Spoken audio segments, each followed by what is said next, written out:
In the heart of a gray city, where people walked fast and spoke little, there was a small flower stand on the corner of Main and Fifth Street. In the heart of a gray city, where people walked fast and spoke little, there was a small flower stand on the corner of Main and Fifth Street. It wasn't beautiful. Not the kind of place you'd notice. The paint was peeling, and the flowers often wilted under the heavy air of exhaust and hurry. Yet every morning, without fail, a young girl stood there. Her name was Lila Moreno. She couldn't have been more than 16, but her smile fragile, tired, and still full of light had something the whole city seemed to have lost.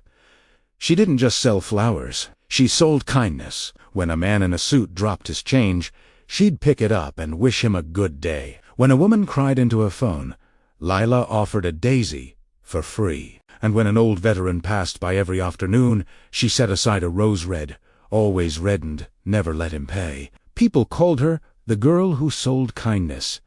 They said her flowers lasted longer. Some swore they smelled sweeter. No one could explain why. But kindness, in a city like this, comes with a cost. One winter morning, an inspector from City Hall arrived. He was cold, rigid, and cruel in the quiet way bureaucrats often are. "This stand," he said, his voice flat, "is not licensed. It must be removed." Lila simply nodded, politely. "I'll fix the papers soon," she said, but her eyes didn't plead. They shimmered, calm and steady. The man frowned. He had expected fear, or maybe anger. Instead, she handed him a flower. "Here," she said softly, "for you." He hesitated for a long moment, then walked away without another word. That night, the temperature dropped below freezing. When dawn came, a few workers found her stand covered in a delicate layer of frost. The flowers were gone, and so was Lila.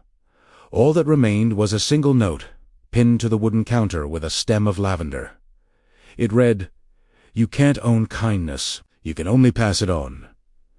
Weeks later, the same inspector, the one who had tried to shut her down, was seen every morning at that same corner. He was no longer in uniform, just a man, standing in the cold, handing out flowers for free to anyone who passed by. Some say he never spoke again about what happened. Others say they'd hear him whisper her name sometimes, as if afraid she might hear him. But everyone who passed by that corner felt something they could unquite explain, a warmth that had no source. And maybe that's the thing about people like Lila. They don't just sell kindness, they plant it deep, where hearts can bloom again. And on some mornings, when the fog is thin enough, people say they still see her, just for a moment, standing by the flowers that never die. Thank you so much for listening. If this story touched you, please consider liking this video and subscribing for more stories that explore the quiet power of humanity.